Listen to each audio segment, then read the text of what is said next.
excited to have back on for another shoe chat, and here to help us review the Mizuno Wave Sky 5 edition, Run to PB coach and one of the Running Company Yarraville legends who are actually celebrating their 4th birthday today, Sammy the Shoe Dog Mclean. Welcome back to the show. Yeah, g'day fellas. Good to be back for another episode, and keen to have a chat about the Wave Sky 5. Hey Sammy, great to have you back on, mate. Yeah, very excited to hear about your thoughts, a bit of history about this Mizuno Sky, but also, we've all had a run in it, so we can get to that a little bit later. But maybe just for the listeners, give us a bit of an overview of where Mizuno sits at the running company, and also where it sits, this shoe in particular, where it would sit on the wall. I know you guys got the big wall of shoes there, and how would where would that one sit? Yeah, easy. It's a good starting point. So, I mean, if you walked into any running company shop and looked up on the shoe wall at all the brands across our segmentation of shoes, you're probably going to see like a few offerings from every brand in terms of like a couple of support models, a few neutral models, maybe a lightweight model, and then like a racing shoe option. Generally in that like neutral option, you're going to get what we call like a premium cushion model, and then more of a bit of a, maybe more your versatile everyday type shoe. So to give you like a couple of examples from some other brands, Nike have got their Vomero as their premium cushion shoe. The Pegasus is their, more of their versatile shoe. New Balance have got their 1080 premium cushion. 880 is their more everyday shoe. What's another brand? Brooks with the Glycerin and the Ghost. So for Mizuno, we've got the Wave Sky. That's kind of their premium cushion shoe, and then their Wave Rider is their more versatile type option. That shoe actually celebrated its 25th anniversary this year, so that kind of gives you some idea of how long Mizuno's been in the game. So I mean, look, I suppose my experience with Mizuno bringing it out for customers and when we might bring out a Wave Sky would be, maybe a runner that's slightly of heavier body mass, needs a little bit more protection underfoot, maybe a bigger foot as well. Like it's generally always accommodated a broader foot type well. Yeah, so it's bit of background there on the Wave Sky and how it kind of fits into our shoe wall. So then, like obviously the 5th edition, obviously there's been quite a few changes and a few updates with the shoe. So what are those types of updates we can see in the 5? Yeah, easy. So I mean, I'd say first and foremost, what they've really done with the 5th model here compared to the previous iterations would be just the weight. Like they've really stripped some weight off this shoe. Like it was traditionally like a pretty heavy shoe. I mean, it's still got a little bit of weight to it, but that was my first kind of impression of it, was like, okay, that's much lighter than the previous Sky. If we start with the upper here, like they've kind of gone with this woven type fabric that they're running through the upper there. And if you look kind of closely, you can see these lines that stitching that almost runs like horizontally through the upper. So the idea of that, I suppose, is, traditionally when brands kind of work towards some type of lockdown through their uppers, the stitching and overlays will normally go like diagonally across the shoe. So it's locking you down this way. The way they've kind of engineered this is it's more that it's keeping your foot in that direction. Does that make sense? So it's kind of it's keeping your foot locked down, but locking it in that forward direction. So that's quite clever how they've done that.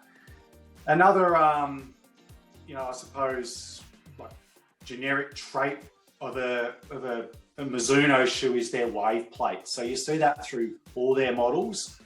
And I suppose a way to kind of demonstrate the wave plate, like if I hold it closely, you can kind of see how it kind of goes up and down through the midsole. That sits through all their models. I've got some couple of props here if you want me to kind of explain it. So if you think of the wave plate as like this structure that sits in the middle of the shoe, even though it's got these like up and down aspects to it, that's a foam structure. It's a slightly firmer structure in the shoe, a firm structure.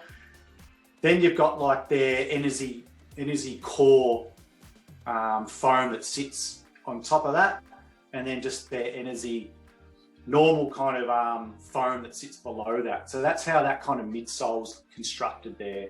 So the idea of that wave plate is it gives the shoe that stable aspect of of the shoe and how it might function for someone. Look, if I turn it upside down, that red foam there, that's the energy core. Yeah, so that's like their premium cushion that they're running through this model. Yeah, so that kind of like plush cushion feel, that's where that's coming from. A couple of other aspects to the shoe that I really picked up on was, like you can see the outer sole here, like we've got some good flex grooves through the forefoot there, so that gives it a bit of flexibility through there. And even like the way that it's like constructed up through the rear foot as well. So you're getting a lot of protection through that outer sole with this shoe as well. Yeah. Spec wise, I think we're running this off like an 8mm drop, so you're getting a little bit more cushion up through the forefoot as well here. So I'd say they're probably the key kind of updates to the new model, really stripping away some weight, adding a bit more cushion through that energy core. And then what sort of types of runners would you think this would best suit for? Yeah, so when, again, going back to my experience with the shoe, the previous iterations and the types of people I've brought it out for, in the shop when we've like established what kind of category of shoe we think a runner fits in after we've done the gait analysis and had that conversation about their running and, shoes they've liked in the past, we'll always bring out 3 models, and a really like simple point of difference between those 3 models is we might go a shoe that's like really cushioned and plush. Then we might have a model that's quite firm and stable and a model that's almost in between. I would often use a Mizuno shoe to highlight that kind of more firm, stable type option. Like Mizuno's always done that really well. I think anyone that's ever worn a Mizuno and liked a Mizuno shoe, they would probably go, that's a pretty common feeling I get from that shoe, is firm and stable. However, I would almost say this is a little bit more like non-Mizuno like when I first put it on in the shop, I would say it's definitely the softest, more cushioned Mizuno shoe I've ever put on my foot. So I think the Wave Rider will still, tick that box with the runners that like firm and stable, but this is definitely a good first attempt at a bit more of a plush, cushion type model from Mizuno. And probably that's just your heavier runner, I think. Like that doesn't mean a lighter runner couldn't run in it, but I reckon your runner of a bit more body mass will probably enjoy, a shoe like this.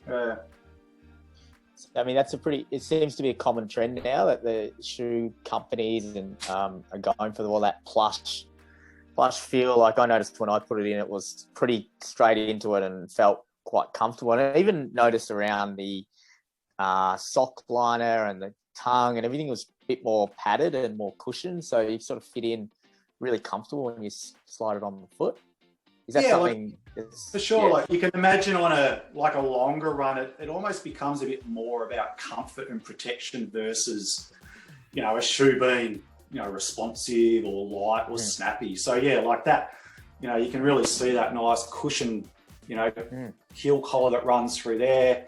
It is nice and secure through the heel as well, which is really important the longer we go in a shoe, because it's really locking you in. I think from a durability point of view, like this shoe will be fantastic. I would have no dramas saying to someone that they're going to get upwards of 800-900, even 1,000K out of a shoe like this, just because of that real outer sole protection.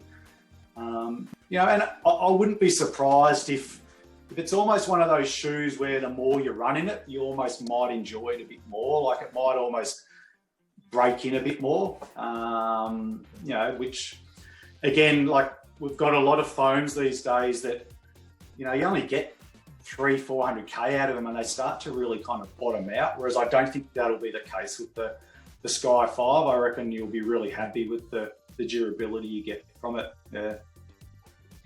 Yeah, that's what I found with when I put a shoe on, the first impression normally tells me quite a bit about the shoe and whether I'm going to rate it or not. Sure. You know, a bit like you don't want to rate a book by its cover. I noticed straight off that it felt like putting on a glove on my foot, and especially that cushion, like you were talking about the collar before. The cushion around that collar and a really nice snug fit. And also, yeah, the durability, because I find that I do wear my shoes out quite quickly. Sure. And I've done probably around 100 Ks now in my pair of the Waves, and yeah, I haven't really noticed that it's really worn out at all. And I think that's where this is going to suit those people that want a really durable shoe. It's going to last for quite a long time. And yeah, that's what I've noticed about my pair. Yeah, I saw you did your long run in it yesterday, didn't you, Matty? Yeah, I did. Yeah, so I did a 27K long run. And what surface were you on? What, like a gravel or like a kind of bush path? What? Yeah, gravel roads, the majority of the run, and sort of average like 4:26s. But yeah, the last 15 minutes, I tried to kick it down a little bit to see what it would feel like going a bit quicker, and I didn't really find it that sort of responsive type.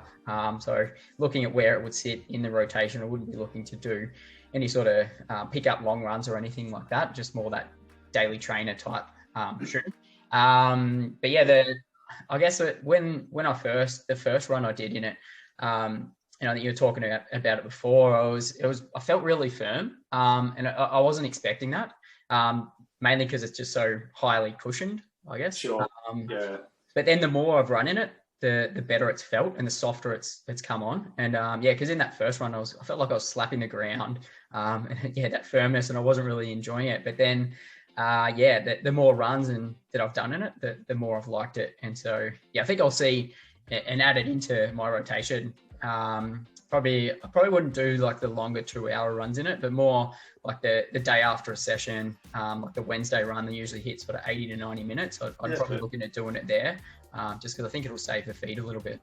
Yeah. And I think I've noticed like on your Strava, like a lot of your runs seem to be on like that gravel, dirt, bush path. That's where, like, sometimes when you have that initial step into a shoe and it doesn't feel that soft, that might be because you might be on like concrete or bitumen or something like that. But definitely with the Wave Sky 5, I think if you're out on maybe a little bit more of that compliant type surface that's giving you a little bit back from the ground, you know, that could even be like the tan for you, Zacca. That's where I reckon you will feel that the shoe might actually respond a little bit softer than what it might feel if you were just, you know, running down along a bike path or something like that.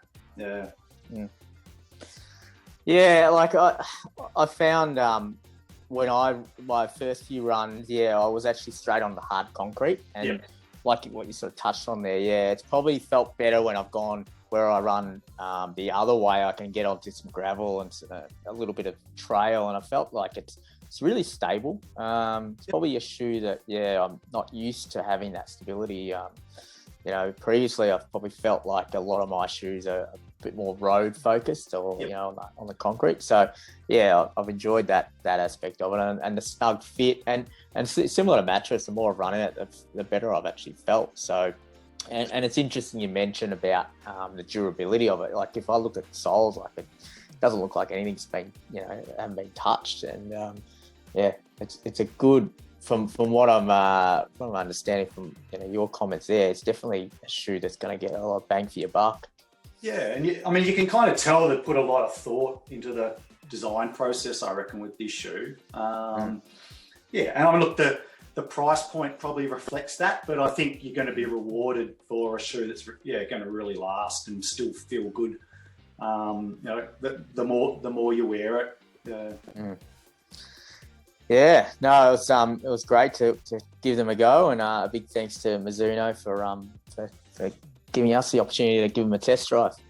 For sure. I mean, we've got if any of our listeners are maybe of that, like heavier, like a slightly heavier build and so forth, and looking for a shoe that they can log some high mileage in, look after the legs on the long run. That would be, I'd have no hesitation in recommending the Mizuno Sky 5.